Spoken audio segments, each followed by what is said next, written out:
예레미야 52장 지정해 주셨고 2절 3절 말씀 보겠습니다. 그가 여호야김의 모든 행위를 본받아 여호와 보시기에 악을 행한지라. 여호와께서 예루살렘과 유다에게 진노하심이 그들을 자기 앞에서 쫓아내시기까지 이르렀더라. 시드기야가 바벨론 왕을 배반하니라. 여호야김의 모든 악행을 시드기야가 본을 받아서 하나님 보시기에 너무나 큰 악을 행했다. 이제 이렇게 말씀이 시작이 되고 있습니다. 왜 망했는가? 세상을 따랐기 때문에 망했고, 하나님을 거부했기 때문에 망했고, 악을 행했기 때문에 망한 거죠. 오늘 또 어제 말씀에 이어서 공교롭게 52장 말씀을 정해 주셔서 보니까 어제 말씀을 다시 한번 되짚어보지 않을 수가 없습니다. 어제 말씀 볼까요? 영적 상태가 무지하다.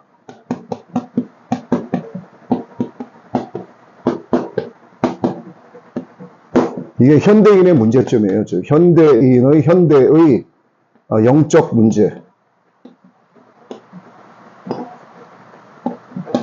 현대의 영적 문제가 첫 번째는 영적 상태가 무지해요. 나의 영적 상태가 어떤지를 스스로 판단을 못합니다. 판단할 수가 없어요. 그럼 누가 이걸 깨닫게 해주느냐 하면 성령께서 깨닫게 해주셔야 되는데 성령님의 임재를 간구하지 않아요. 옛날에 내가 배웠던 신학적인 지식, 옛날에 내가 읽었던 성경, 그냥 육의 귀로 듣고 있는 설교 정도, 또 내가 만약에 목사라면 목사를 직업으로 여기면서 하는 그 정도가 되면 영적으로 무지하다고 봐도 과언이 아니라고 할 수 있습니다. 그렇기 때문에 이 사람들에게는 참된 평안이 없다.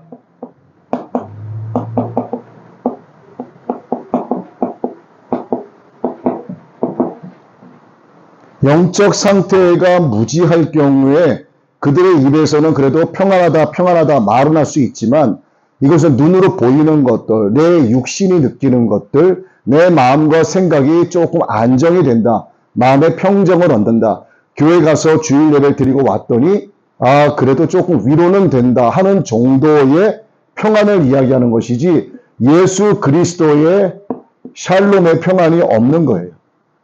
그래서 나타나는 게 뭐냐면 의의 열매가 아니라 죄의 열매가 나타나요. 자, 현대의 영적 문제, 영적 상태가 무지하다. 그래서 자기들 나름대로 말하는 마음에 그래도 조금 위안이 되고 평정심을 찾는다 하는 것은 예수 그리스도의 샬롬, 참된 평안이 아니라고 하는 것. 그들이 말하는 평안은 하나님 보시기에 하나님께서 부어주시는 그런 평안이 아니라는 거예요. 세 번째는 그래서 죄의 열매를 맺을 수밖에 없다. 이 현대인의 심각한 문제들이 이렇게 있습니다. 자, 시드기야가 왕위에 오를 때 나이가 21세라고 해요. 얼마나 어린 나이예요. 그 어린 나이에 얼마나 많은 걸 배웠겠습니까? 제왕학이라고 해서 왕이 되기 위한 수업을 받는단 말이에요. 그런데 갑자기 왕이 되는 경우도 있어요.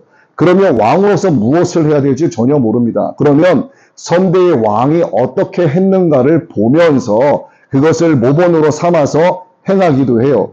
그런데 시드기야는 여호야김의 모든 행위를 본받았다고 합니다.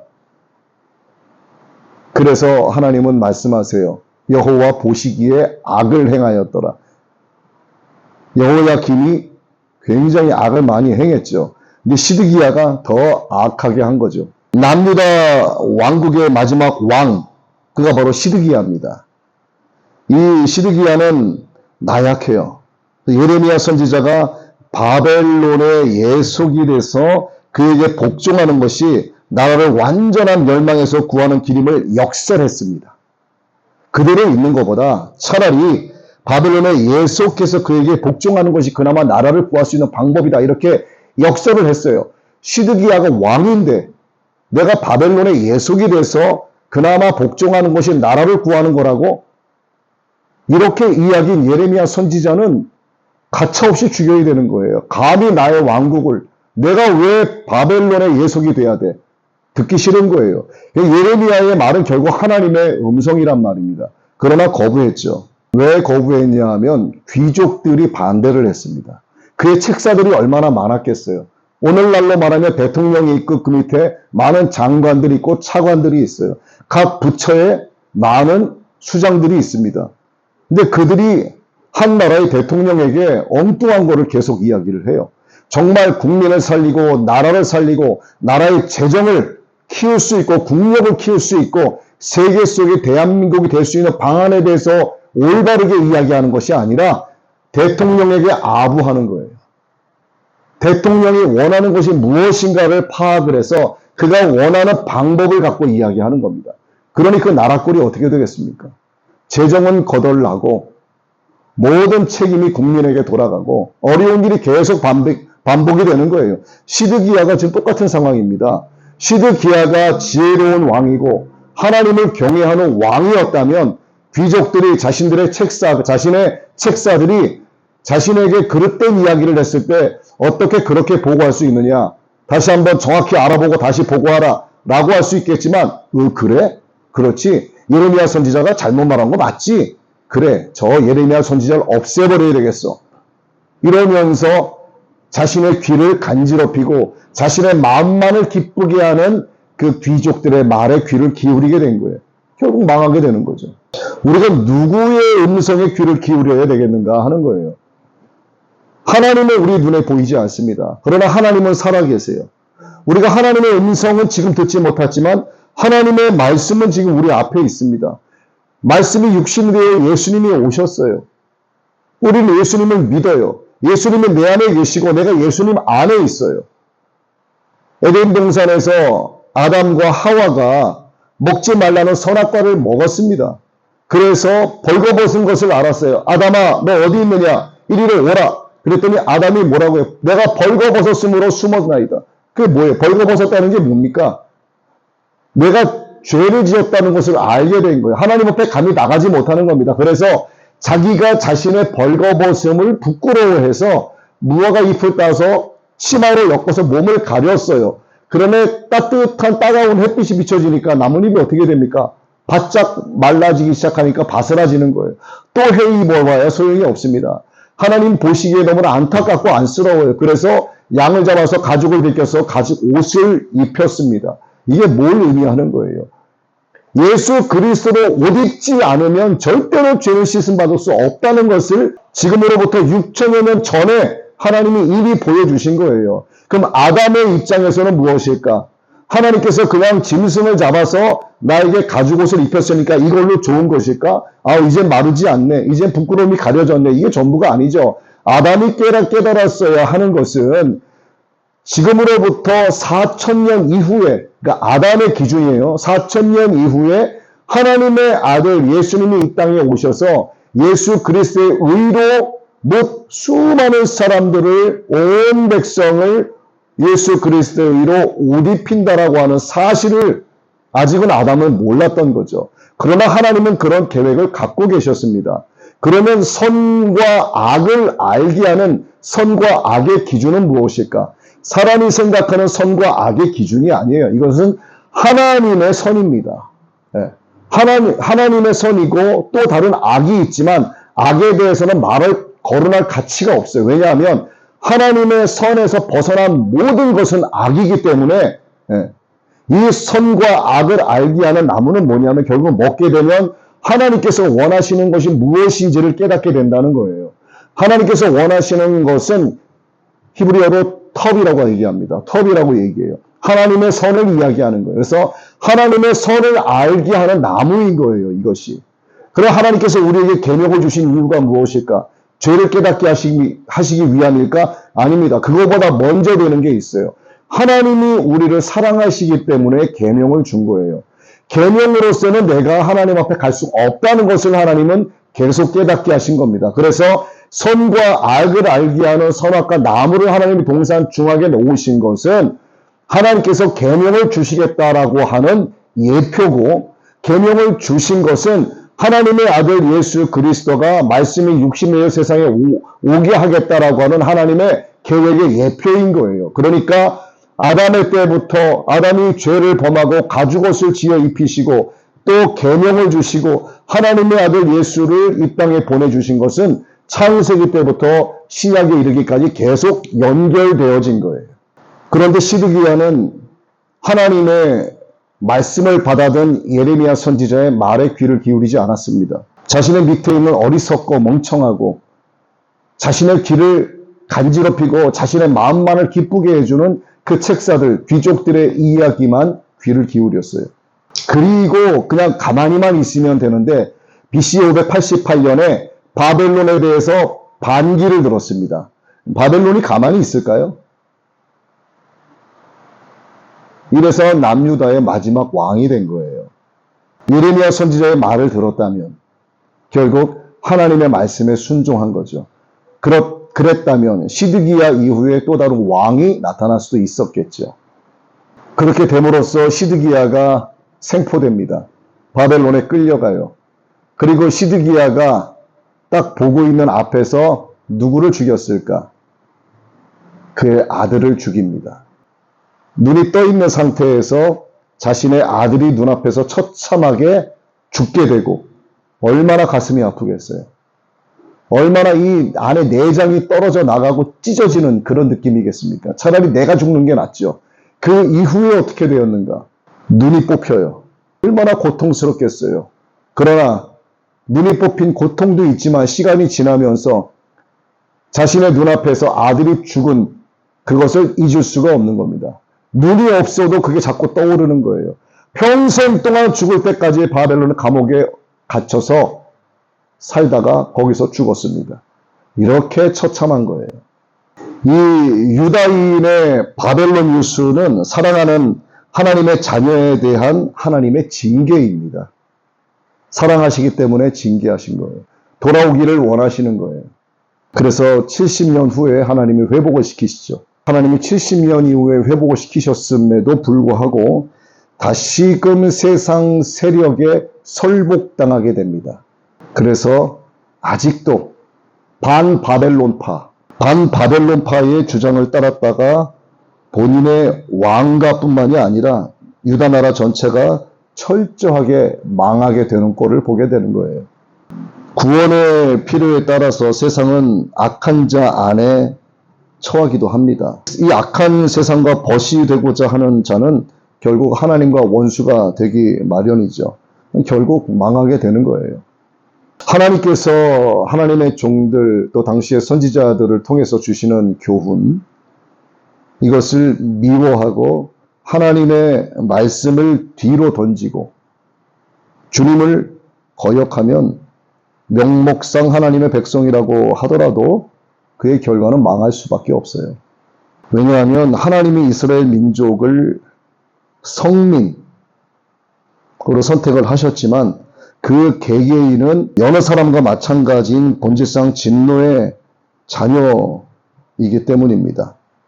그래서 남은 자라고 하는 게 있어요. 하나님께서 죄인 중에서 구원과 축복을 받을 소수자로 남겨두셔서 끝까지 구원받을 하나님의 백성을 가리키는 거예요. 우리에게도 남은 자가 있었으면 좋겠어요.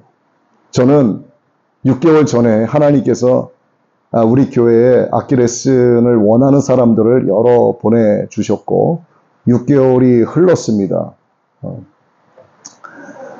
매일매일 레슨을 하다가 목요일, 토요일 하다가 토요일로 하고 어느 정도 실력이 조금 자랐기 때문에 계속해서 연습만 할 수 없어서 찬양을 부르면서 실질적으로 합주를 해야만 더 실력이 늘기 때문에 이제 그렇게 진행을 하고 또 전부터 계획을 하고 있었던 성경대학을 세미나로 말을 바꾸어서 조이업 세미나까지 오게 됐고 그 시작 날짜가 토요일이 된 거예요.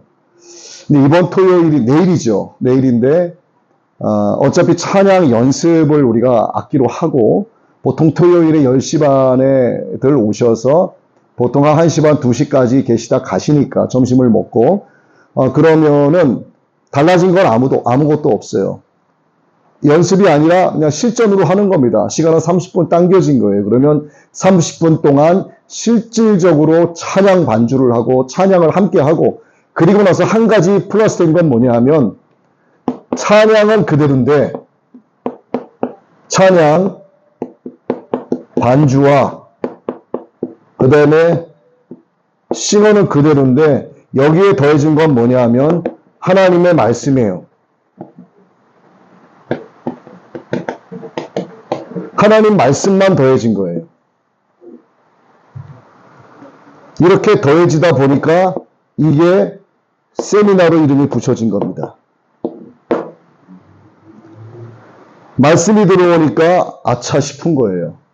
나는 다니는 교회가 있는데 소위 말하는 뭐 본교회? 근데 본교회라고 하는 것은 우리나라 교회가 부흥이 되기 시작했을 때 나왔던 강사들의 입에서 많이 나왔던 이야기예요. 왜냐하면 자기 성도를 지키기 위해서 목사님들이 본교회 이렇게 하니까 아, 본교회 안 나가면 죄를 받는구나. 본교회 안 나가면은 큰일 나겠구나. 이렇게 인식이 돼서 지금도 그것이 악습처럼 전해져서 본교회가 된 거예요. 그래서 말씀을 다른 교회에서 들으면 마치 큰일 나는 것처럼 인식이 되고 또 나는 악기를 하고 싶은데 와서 말씀까지 이제 들어야 하니까 영적인, 심적인 부담감이 엄청 커져서 갈등과 고민이 많은 거예요. 제가 어제도 단체방에 내용을 올렸어요. 갈등하지 마시고 고민하지 마시고 염려하지 마시고 하나님께서 중심을 보고 계신다. 모든 동기와 목적이 심령에서 시작이 싹이 튼다 이렇게 이야기했어요. 근데 이게 아무리 교회 안에서 수개월째 교제를 했어도 말 한마디 없이 그냥 탁 떠나가 버리는 거예요. 이게 세상보다 더 악한 거예요. 그래서 과연 하나님이 그걸 기뻐하시겠는가? 절대로 기뻐하시지 않습니다. 제가 이거 장담할 수 있어요. 절대로 하나님은 이거 기뻐하지 않으세요. 세상 사람들, 세상의 모임도 그렇게 하지 않아요. 적어도 전화 통화를 하고 적어도 어떤 메시지라도 보내고 이렇게 하면서 그동안 어떤 수고와 노력에 대한 그런 감사 인사가 그걸 받고자 하는 게 아니잖아요. 그게 인간이 서로 살아가는 도리입니다. 도리. 근데 도리조차 없는 거예요. 저는 5가지의 도가 없는 사람을 별로 좋아하지 않아요. 첫 번째 누구냐 하면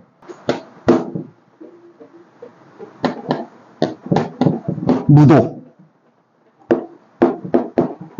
무지, 무정, 무례.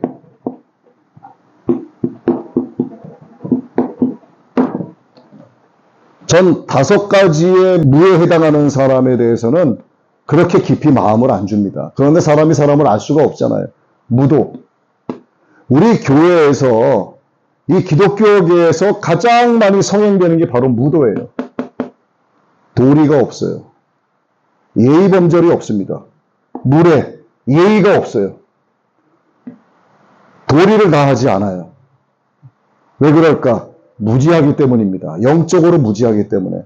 제가 서두에 말씀을 드렸죠. 우리 현대의 심각한 문제 중에 첫 번째가 영적 상태가 무지한 거예요. 그렇기 때문에 무도가 나오고 무례가 나오는 겁니다. 무도가 없는 사람에게 정이 있을 수 없어요. 정이 없는 겁니다. 무정한 거예요. 결국 무엇 때문이다? 하나님을 아는 지식이 없기 때문이다. 무도, 무지, 무정, 무례, 무식. 이 오무.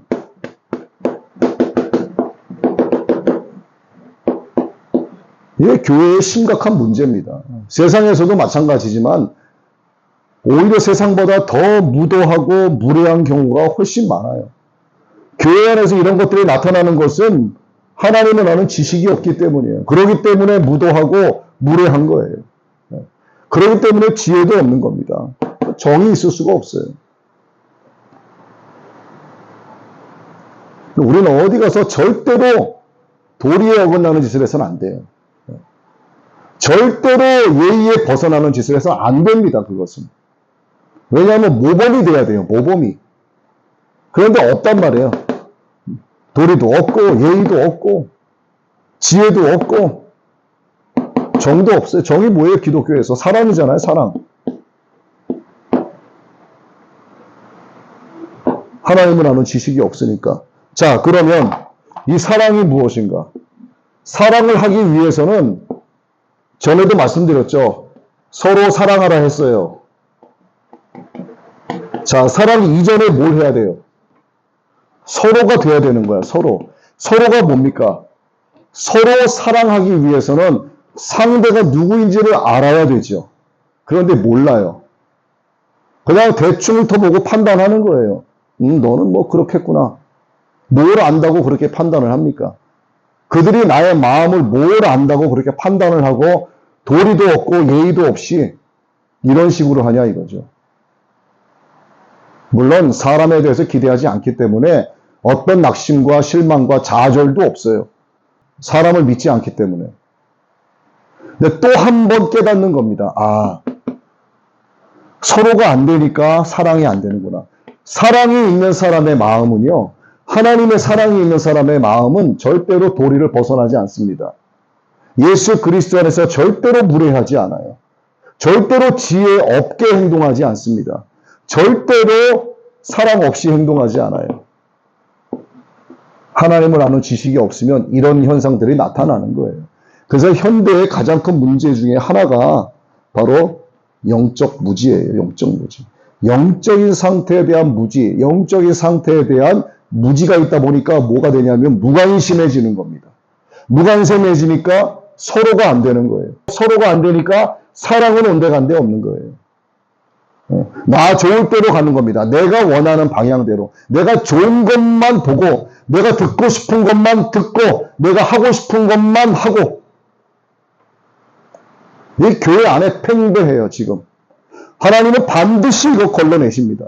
이 유다 시드기야가 잡혀가서 반기를 들어서 이러한 끔찍한 일을 당했는데도 불구하고 또다시 세상 세력에 설복당해서 반바벨론파의 주장을 따라서 완전히 멸망하게 된 거예요.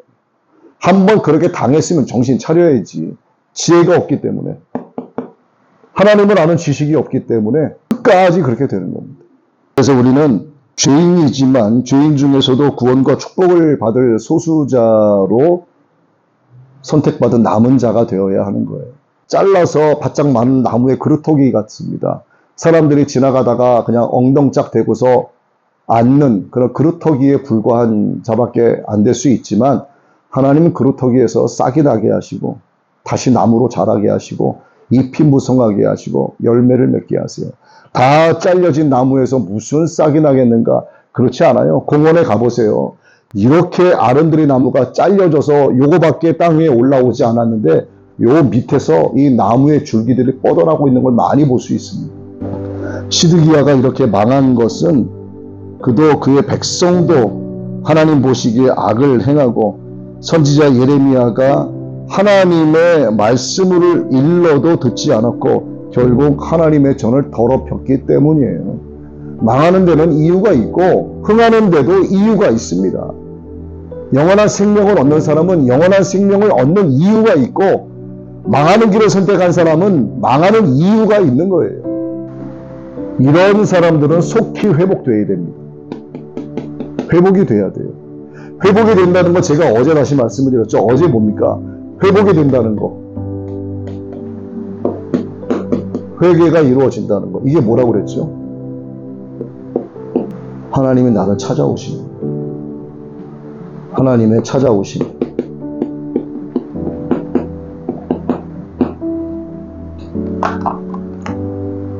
그런데 이게 이루어지지 않는 것은 찾아오시지만 요리조리 피해 다니는 거예요. 요리조리 피해 다니게 되면 이런 현상이 살면서 계속 나타납니다. 이런 현상이 나타나면 이것을 당하는 사람들은 어떻게 될까요?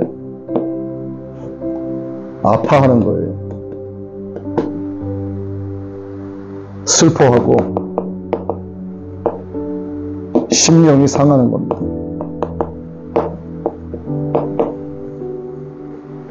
이들은 하나님 앞에 상한 심령을 갖고 나가요. 그때 하나님께서 위로해 주시는 건 뭡니까? 심령이 가난한 자는 복이 있나니 염려하지 마라. 내 아들아 내 딸아 천국이 바로 너의 것이다. 이렇게 말씀해 주시는 거죠. 세상을 따르고 하나님을 거부하고 악을 행하는 것. 이 시대의 심각한 문제입니다. 영적 무지, 영적 무관심 때문에 이런 것들이 자꾸 나타나고 또 우리가 귀를 바르게 열어서 들어야 되고 눈을 바르게 떠서 하나님의 행하심을 볼 수 있어야 되는 거예요. 오늘 우리가 그와 같이 되기를 예수님의 이름으로 축복합니다. 아버지 하나님, 하나님 보시기에 악을 행하는 자가 아니라 하나님 보시기에 아름다운 자 되기 원합니다. 우리는 심령이 가난합니다. 하나님 앞에 나왔습니다. 천국이 바로 너희들의 것이라고 말씀하시는 주님의 위로가 나를 덮기를 원합니다. 이 시간 예수님의 보혈로 우리의 모든 죄악들을 씻어주시고 하나님의 말씀을 올바르게 들을 수 있는 영의 귀를 열어주시며 생명의 일하심을 볼 수 있는 영의 눈을 열어주시옵소서. 아버지만 영광 홀로 받아주시기를 원하옵고 예수님의 이름으로 기도하옵나이다. 아멘.